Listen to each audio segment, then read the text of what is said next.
guys, today I'm going to be teaching you how to make a slip stitch in crochet. To start with, of course, you'll need a length of yarn and a crochet hook.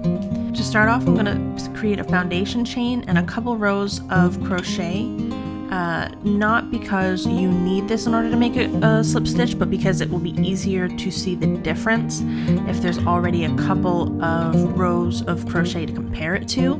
But you can do this right into a foundation chain or into any stitch of crochet. This is really just for ease of showing you what it is that we're going to be doing today. Okay, so to begin with, take your crochet hook, put it into the next stitch that needs to be worked, the one in which you're going to be putting the slip stitch in.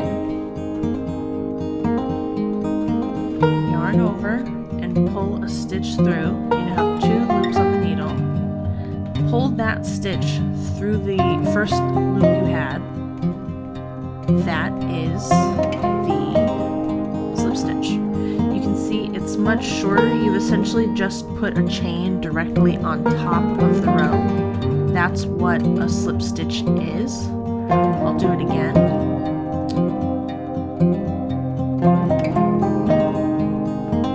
You go into the stitch, yarn over, pull the yarn through, and then pull it through the loop that was already on the hook.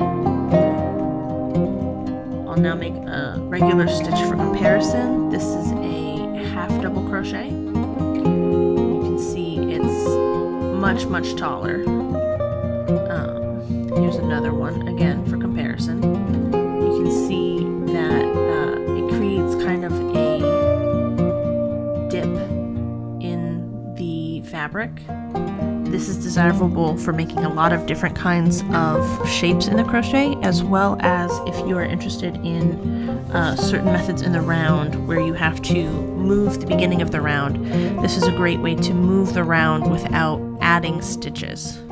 Alright, that's everything I've got. Thanks for watching.